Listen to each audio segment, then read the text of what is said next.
Hey, what's up, my people? Today, I want to share something with you.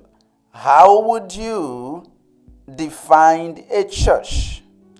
Supposing I ask you, what is a church? How would you define the church? Would you say it is a group of people who comes together regularly for the purpose of prayer, praise, and worship?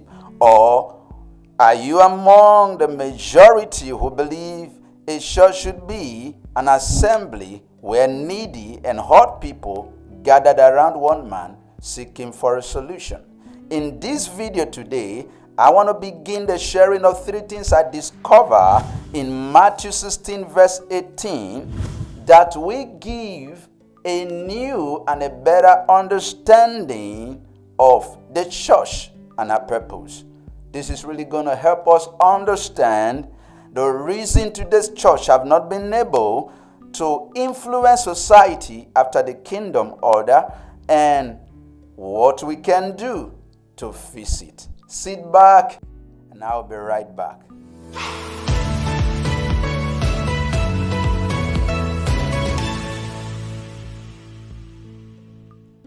Hey, welcome back to the program. This is Church Feast.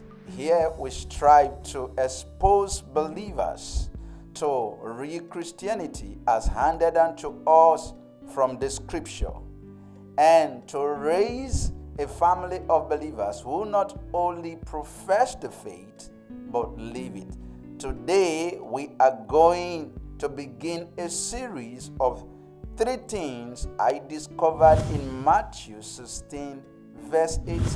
Now, here is Matthew 16 verse 18, and it says, "And I say unto thee that thou art Peter, and upon this rock I'll build my church, and the gate of hell shall not prevail against it." Now, here are the three things I discover from this verse of scripture. Number one, church is not a religious word. Yes, you heard me right. Church is not a religious word.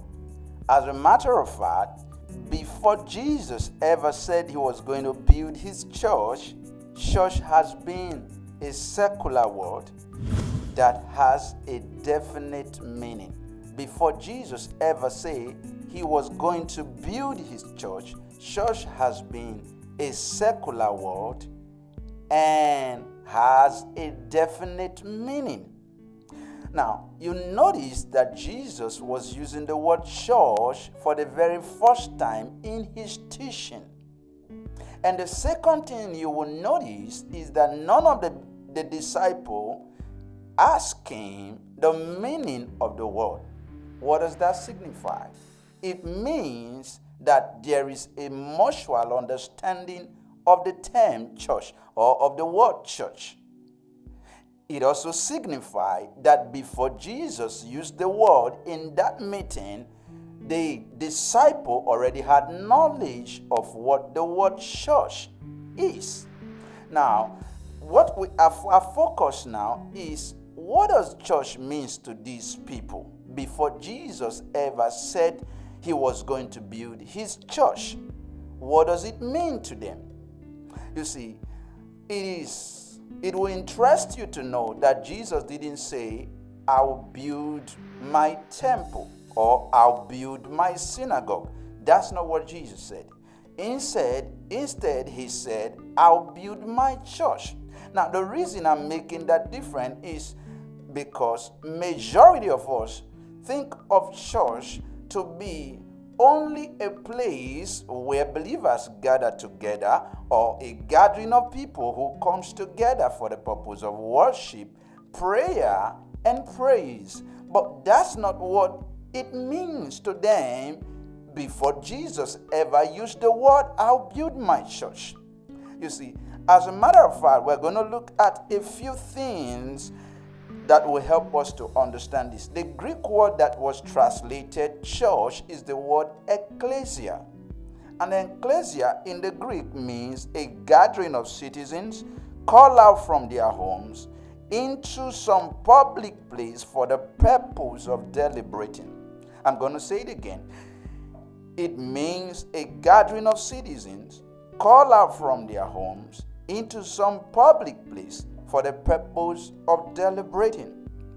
Now, the first thing I want you to understand here is where the word was used. Now, I want us to go back to some places in Scripture, places like Acts chapter 19, where the word was used 3 times. This is really going to help us understand what they knew, the first understanding they have before Jesus ever used the word. Now, let's look at it in in Acts chapter 19. Acts chapter 19. I'm going to be reading the 32nd verse and the 39th verse and the 41st verse. Now, I want you to get this. Now, in 32nd, the Bible said, it said, some therefore cried one thing and some another. For the assembly was confused, and the more knew not wherefore they were come together. Now, I want you to pay a close attention to the word that is translated assembly in this verse. That word is the word known as church today. That word is the Greek word ecclesia. Now, the people that are spoken about here, these are a mob that gathered against Paul for preaching against idolatry. So they gathered together to penalize Paul for preaching against the goddess of Ephesus named Diana. So they came together, and Luke referred to these people. Luke, the writer of Acts, refers to these people as a church. What does that mean to you? It means the understanding of these people, even before Jesus used the word, wasn't just a group of people who comes together for the purpose of prayer, praise, and worship. You see? So if we go back to and I want you to see, let's read. If you look at verse 41, you will also see it refers to the same mob. The Bible said, and when he had thus spoken, he dismissed the assembly. When he had thus spoken, referring to the town crier, when the man has spoken to them, to this mob who came against Paul for preaching against idolatry, the Bible said he dismissed the assembly, he dismissed the church. Now, which church were they referring to here? They were referring to this mob who gathered against Paul. So, when according to the definition we said it means a gathering of citizens called out from their homes and called out from their homes into some public place for the purpose of deliberating. You see that? So this group of people who came from their different places for the honor of their goddess, the Bible referred to them as what? As a church. We are going somewhere, and I want you to know this. I want you to know this. Now, I want us to look at the second use of it. This you will find out in verse 39. Verse 39, it says, but if ye inquire anything concerning other matter, it shall be determined in a lawful assembly. In other words, in a lawful ecclesia.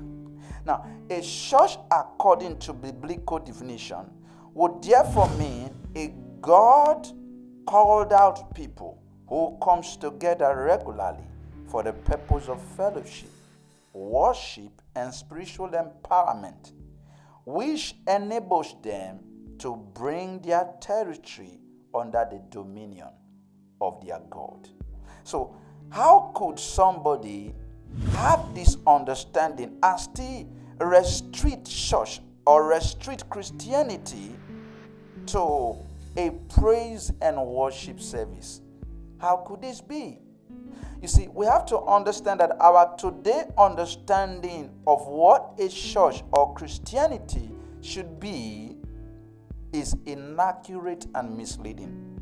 It is the reason today's church is lagging behind in terms of societal transformation. Now, I would like to stop here today, but I want you to think of church as something beyond activities in a building. think of church as a call out people. God call out people who comes together regularly for the purpose of worship, the purpose of spiritual empowerment, the purpose of fellowship, and the purpose of spiritual empowerment, which enables them to bring their territory under the dominion of their God. If a church is not focusing on bringing her territory under the dominion of their God, that church really isn't doing or living out the purpose of her existence. A church is beyond a group of people who come to seek prayer from just a man of God for their solution. A church is a group of people who come together solemnly for the purpose of worship, the purpose of fellowship, the purpose of spiritual empowerment, to be enabled to bring their territory under the dominion of their God. We're going to be right back with the part 2 of this message, and I tell you, you're going to be remarkably blessed. Please, if you have not subscribed to our channel, please do so and give us a thumbs up. Please like this video, because that's the only way YouTube can recommend these videos to reach others who have not learned about what this is.